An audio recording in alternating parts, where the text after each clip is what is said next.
I had never imagined being the type of person who scrutinizes school forms like a detective, but life had other plans.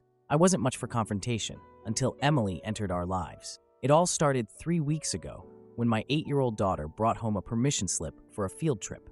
Everything seemed routine until I noticed under emergency contacts that Emily, my ex-husband Jake's new wife, had listed herself as the primary contact. It was shocking to see her name there instead of his, and I couldn't help but feel as if I had vanished. The next morning, I called the school and learned from a weary secretary that Emily had submitted the form the previous week during pickup and had been handling a lot of the paperwork recently. My stomach sank. Jake had never mentioned any of this.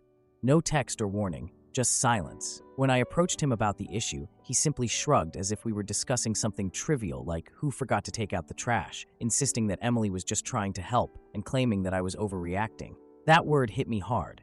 We had been divorced for 3 years, and until about 6 months ago, co-parenting had been manageable, though not perfect. Then he married Emily, a pediatric nurse 10 years younger than he was, and everything changed. A couple of days later, my daughter casually mentioned that Emily had taken her for a second opinion about her peanut allergy to a new pediatrician.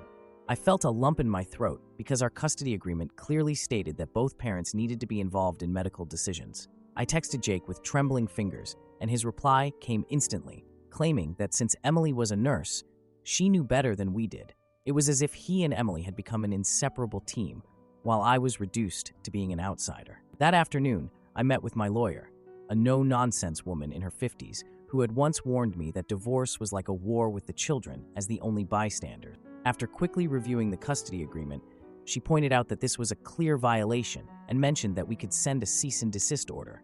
Although her tone was calm, there was a glimmer in her eyes that made it clear this was just the beginning.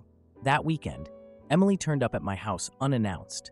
She was standing on my porch in a floral dress with red puffy eyes, explaining that she longed to be a real mom because she couldn't have children of her own. I intervened, perhaps not as gently as I would have liked, reminding her that she was their stepmom, not their parent. She left without another word, but about an hour later, Jake called in a fury, accusing me of attacking her vulnerability and questioning what was wrong with me. The following week, I received an email from my son's teacher informing me that Emily had tried to enroll him in a private tutoring program while alleging that I was neglecting his grades.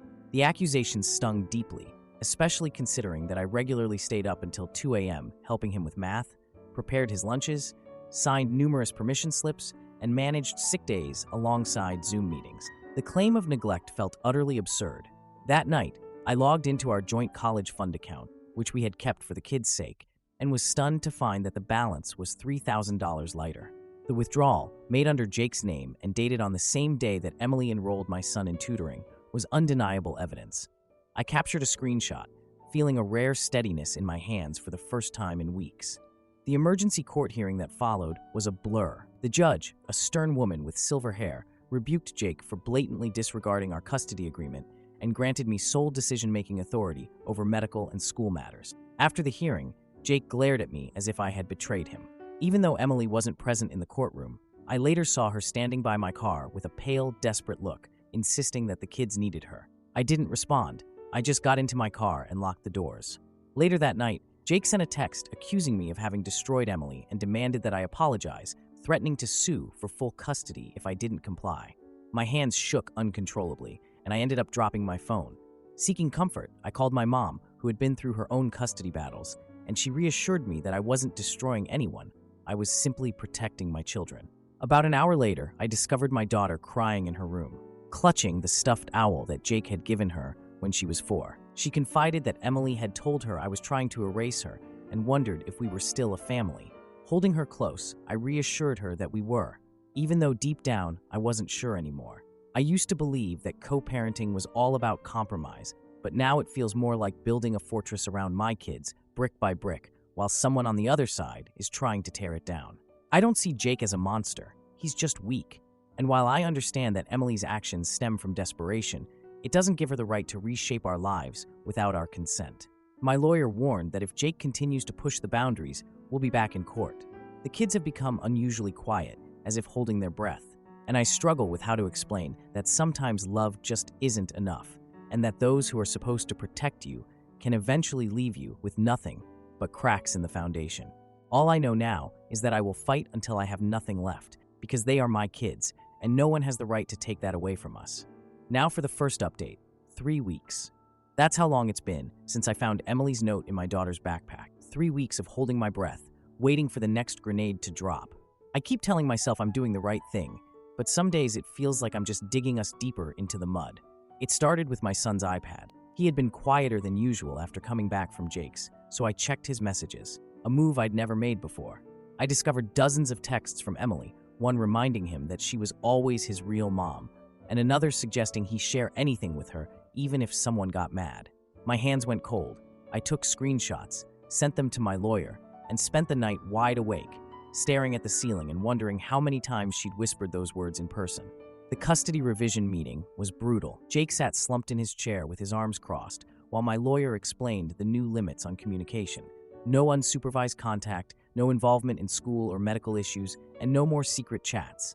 Jake refused to sign and dismissed the changes as absurd.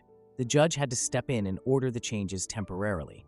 As I walked out, I caught him muttering that I was turning the kids against Emily, and for a moment, I almost pitied him. Then came the soccer game. Emily showed up in a bright pink hoodie and spent the time handing out orange slices to the team, acting like some kind of suburban superhero. The coach patted her on the back in approval, while my son barely acknowledged her, focusing instead on the game and kicking the ball harder. Later, he mentioned that he wanted to quit the team because he didn't like being watched, but I didn't push him. The next day, my daughter's therapist called. Usually, she kept everything confidential, but this time her voice was uneasy. She explained that my daughter admitted feeling guilty for caring about Emily, as if it were a betrayal. I thanked her for the insight, ended the call, and then broke down in the laundry room surrounded by mismatched socks. I wondered how I was supposed to explain to an 8-year-old that love isn't a zero-sum game and that her heart could have many corners. Later, Jake missed his visitation. The kids were already in the car when he sent a text about a work emergency and needing to reschedule. That night, my daughter whispered that Dad and Emily had been yelling about lawyers and that he claimed she was wasting his money.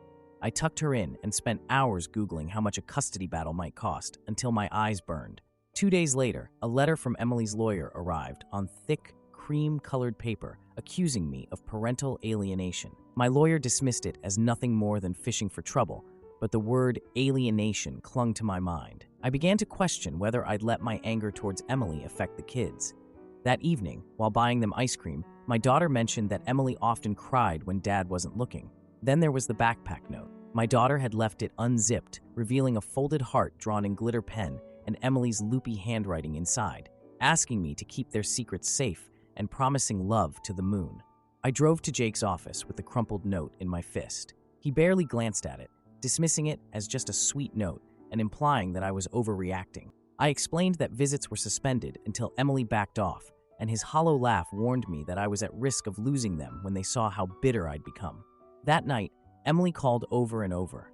I blocked her number, but she somehow used Jake's phone to leave a voicemail filled with ragged breathing and a raw accusation that I was ruining her life. I listened to it more than once, trying to figure out when her grief had turned into such desperation. The kids heard the message. Later, my son asked if Dad was coming back, and I lied when I said he would be returning soon, all while my coffee went cold. At the grocery store later, I had an almost comical encounter. Jake's sister, while putting organic kale into her cart, glanced over at my peanut butter and remarked that Emily was unraveling and that Jake was too blind to notice what was happening. We stood there, two women on the same sinking ship, until she added that Jake always seemed to pick the broken ones and tried to fix them until they ended up breaking him instead. Yesterday, I received a court notice stating that Jake was petitioning for 50-50 custody and claiming that I was being hostile. My lawyer said we were ready, but her hesitation said everything. I spent hours compiling evidence, screenshots of texts, forged tutoring forms, a pediatrician's bill that Emily had kept hidden, and a $3,000 withdrawal from the college fund months ago. The proof was stacked like bricks, even though I couldn't help but wonder if it would really matter.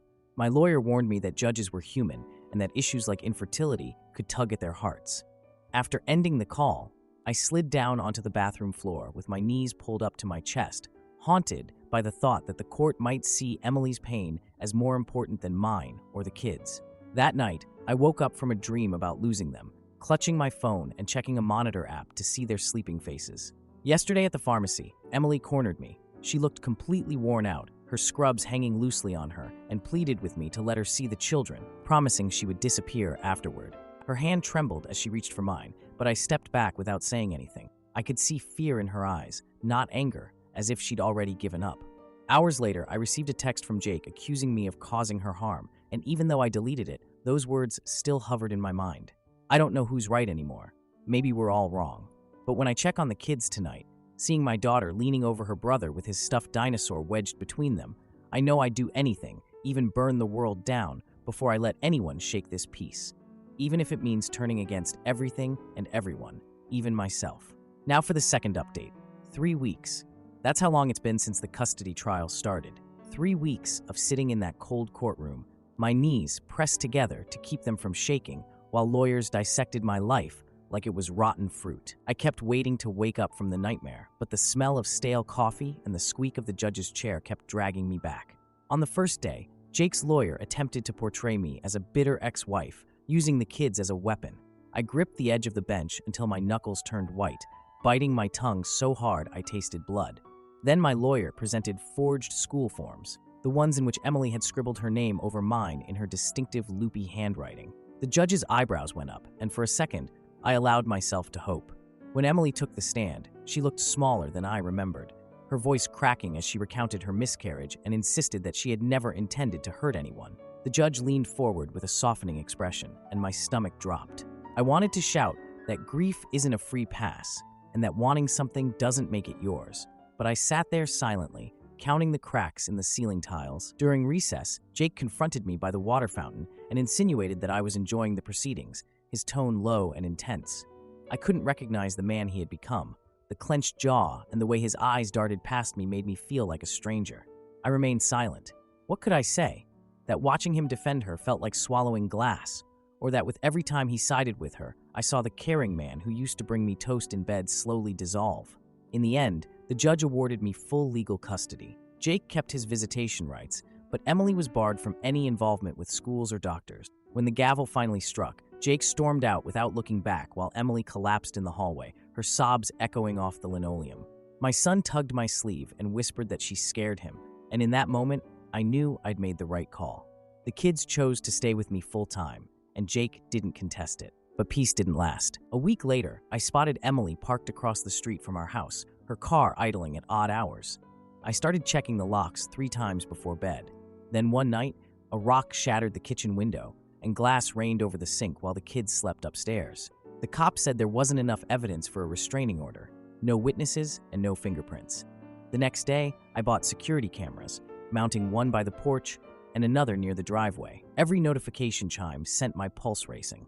A few days later, Jake appeared at our doorstep, sober yet dejected, staring at his shoes as if he were a kid who had flunked a test.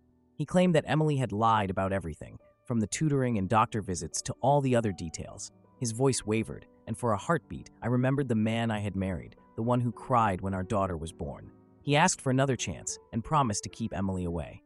I agreed to supervised visits only if he came alone. He nodded with sagging shoulders, and I couldn't help but wonder if he had ever really known her. The next blow came via email when I learned that Emily's nursing license was under review. My lawyer had reported her for interfering with the children's medical care, and suddenly there were screenshots circulating of her social media posts, showing photos of my children labeled as her angels, their faces blurred yet still recognizable. I sent a cease and desist request, and although the posts vanished soon after, the licensing board had already received copies. After that, she came to my job. I was sorting patient files when I heard her voice at the front desk, shrill and frayed, demanding that someone be told it was an emergency. By the time I stepped into the hallway, security was already leading her out. She twisted around, her scrubs rumpled, and screamed that I was destroying everything. I stood frozen, feeling my ID badge dig into my collarbone until the elevator doors closed. That night, Jake's parents called. His mother's voice was cold as she accused me of having done something to her and of breaking her. I hung up mid-sentence, my hands steady for the first time in months. The final straw came when I received a text from Jake saying that Emily was moving out and asking if we could talk. I read it 6 times, waiting for some relief, but it never came. Instead, I felt hollow, as if I had spent so long bracing for impact that the silence itself was deafening. I don't know what happens next. The kids still ask about their dad, but they no longer mention Emily. Sometimes I catch my daughter staring at the security camera feeds, her forehead creased in a way no 8-year-olds should be. I want to tell her it's over and that we're safe now, but the truth is, I still jump at every car that slows near our house and still check the locks every night. Maybe one day I'll forgive Jake. Maybe one day I'll stop seeing Emily's face in every crowded room. But tonight, as I watch my son trace constellations on his bedroom ceiling, I know I'd do it all again. Even the parts that keep me awake. Even the parts that hurt. Now for the final update. It had been 3 weeks since the judge slammed the gavel and declared me the primary custodial parent in a tired, bureaucratic tone. Those weeks were filled with moments of jumping at every car door slam outside and checking the security camera app so often that my phone died by noon. There were, however, small victories too. Hearing my daughter hum quietly while she colored and finally having my son sleep through the night without climbing into my bed. In a way, each of these moments felt like progress. Emily had been fired from her clinic. The licensing board had ruled against her last Monday for professional misconduct and unauthorized access to patient files, among other things. That night, Jake showed up unexpectedly, a change from his usual self, standing on the porch with his hands shoved in his pockets.